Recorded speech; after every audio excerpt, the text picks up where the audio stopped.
அன்பானவர்களே, மோடி ஆட்சிக்கு வந்த முதல் காலகட்டத்தில் இஸ்லாமிய பெண்களை பாதுகாக்கிறோம் என்று அவர்கள் முத்தலாக் சட்டத்தை இஸ்லாமியர்கள் மீது திணித்தார்கள். அது ஒரு குடும்பத்திற்குள்ளாக நாங்கள் தலையிடுவோம் என்கின்ற திமிரோடு மோடி அரசு அதை செய்தது. அடுத்தபடியாக இஸ்லாமியர்களை இந்த தேசத்தின் குடிமக்களாக நாங்கள் வைத்துக் கொள்வதா வேண்டாமா என்கின்ற ஆணவத்தோடு குடியுரிமை திருத்த சட்டத்தை கொண்டு வந்தார்கள். இப்பொழுது வக்பு திருத்த சட்டத்தை கொண்டு வந்திருக்கிறார்கள். அடிப்படையில் இந்த வக்பை பற்றி எனக்கு முன்பு பேசிய தோழர்கள் விளக்கமாக எடுத்துரைத்திருக்கிறார்கள். பாரதிய ஜனதா கட்சி வக்பு மீது கண் வைப்பதற்கு காரணம் இருக்கிறது. பாபர் மசூதி இடிப்பின் பொழுது அவர்கள் மசூதியை இடித்து விடுகிறார்கள், வழிபடுகின்ற தலங்களை இடித்து விடுகிறார்கள். ஆனால் அந்த தலம் இருக்கக்கூடிய நிலத்தை என்ன செய்வது, அந்த நிலத்தை எப்படி சொந்தம் கொண்டாடுவது என்கின்ற கேள்வி வருகிறது. நிலம் இஸ்லாமியர்களுக்கு சொந்தமானதாக இருக்கிறது, அதை மறுத்துவிட முடியாது. ஏனென்றால் நிலத்தை இடித்து விட முடியாது, நிலத்தை அபகரித்து விட முடியாது. சட்ட ரீதியாக அந்த நிலம் இஸ்லாமியர்களுக்கு சொந்தமானதாக இருக்கிறது. நீங்கள் பள்ளிவாசலை இடித்து விட முடியும், மசூதியை இடித்து விட முடியும், ஆனால் நிலத்தை அகற்றிவிட முடியாது. ஆகவே நிலத்தை கைப்பற்றி விட்டால் அதன் மீது இருக்கக்கூடிய எந்த பொருளையும் தங்களுக்கு சொந்தமானதாக மாற்றிக்கொண்டு விட முடியும். ஆகவே இது அடிப்படையில் நில அபகரிப்பு சட்டம் என்பதை நாம் மறந்துவிடக்கூடாது. நிலத்தை அபகரிப்பதன் மூலமாக அந்த வழிபாட்டு தலத்தை தாங்கள் என்ன வேண்டுமானாலும் செய்யலாம் என்கின்ற இடத்திற்கு நகர்ந்து கொண்டிருக்கிறார்கள்.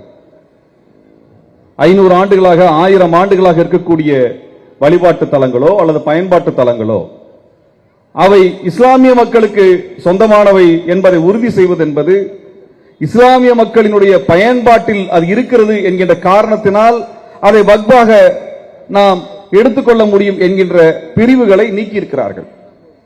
வக்பு பை யூசர் என்று சொல்லக்கூடிய பிரிவுகளை நீக்குவதன் நோக்கம் நிலத்தை அளந்து அதை யாருக்கு சொந்தம் என்று வரையறுக்கக்கூடிய அந்த முறை 200 ஆண்டுகள் தான் ஆகிறது. 200 ஆண்டுகளுக்கு காலகட்டத்திற்குள்ளாக தான் நடக்கிறது. ஆனால் இந்த வழிபாட்டு தலங்கள், பயன்பாட்டு தலங்கள் 1000 ஆண்டுகளாக இருக்கக்கூடியவை.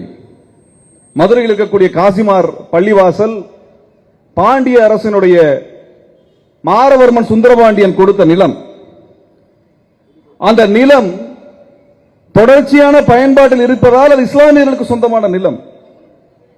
நாளை அந்த நிலத்தை இந்த மோடி அரசு அரசுக்கு சொந்தமானது என்று சொல்லி தனக்கானதாக மாற்றிக்கொண்டு விட முடியும்.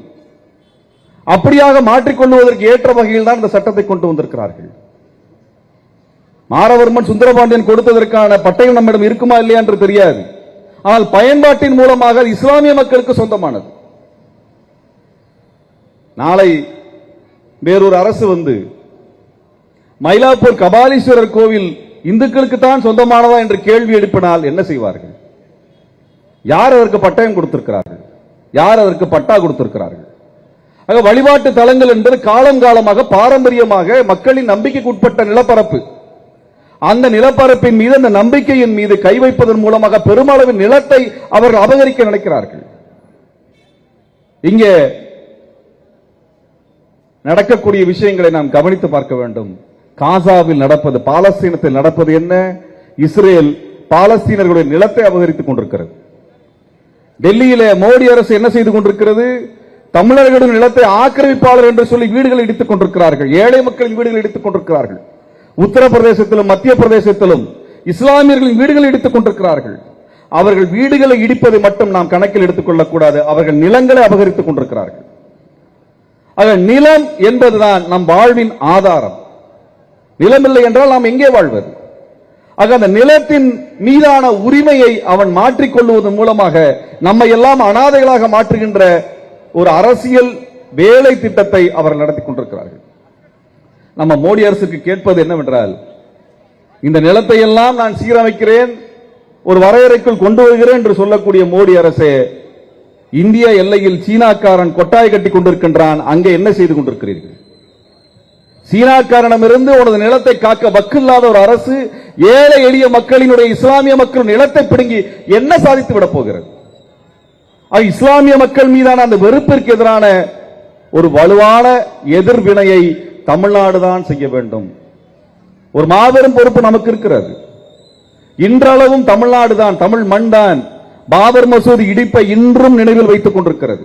இன்றும் அதற்கான கண்டனத்தை எழுப்பிக் கொண்டிருக்கிறது, போராட்டத்தை நடத்தி கொண்டிருக்கிறது. காரணம் என்ன? அது பாபர் மசூதி என்கின்ற ஒரு தனிப்பட்ட ஒரு வழிபாட்டு தளத்திற்கான உரிமை என்பதல்ல, அது ஒட்டுமொத்த இந்தியாவில் வாழ்கின்ற இஸ்லாமிய மக்களின் உரிமை சார்ந்தது என்பதால் தான் அந்த முழக்கம் எழுகிறது. அன்பானவர்களே, இந்த வக்பு சட்டத்திற்கு எதிரான போராட்டம் நம் இதுவரை நடத்திய போராட்டத்தை விட மிக மிக முக்கியமானது. ஒரு குடியுரிமை என்பது ஒரு தனி குடும்பத்தை சார்ந்தது, அது சமூக ரீதியாக அடையாளப்படுத்துகிறார்கள். முத்தலாக் சட்டம் என்பது ஒரு குடும்பத்தை சார்ந்தது, ஆனால் இந்த வக்பு சட்டம் என்பது ஒட்டுமொத்த சமூகத்தை சார்ந்தது. இப்படியான ஒரு அபகரிப்பை நாம் அனுமதித்தோம் என்றால் நாளை எந்த மசூதியையும் எந்த பள்ளிவாசலையும் அவனால் அபகரித்து விட முடியும். நாம் வரலாறு கவனித்து பார்த்தால் வெள்ளையர்களுக்கு எதிராக அன்றைக்கு பாளையக்காரர்கள் நடத்திய புரட்சி, மருதுவாண்டியர்கள் நடத்திய புரட்சி, தீரன் சின்னமலை நடத்திய போர், விருப்பாச்சி கோபால் நாயக்கர் நடத்திய போர், இந்த காலகட்டத்தில் எல்லாம் மசூதிகளில் தான் வெள்ளையர்களினுடைய கண்களுக்கு தெரியாமல் ஆயுதங்களை மறைத்து வைத்திருந்தார்கள் என்பது தமிழ்நாட்டின் வரலாறு. அதே மசூதிகள் தான் இங்கே வெள்ள காலத்திலும் மக்களுக்கு அடைக்கலம் கொடுத்தது.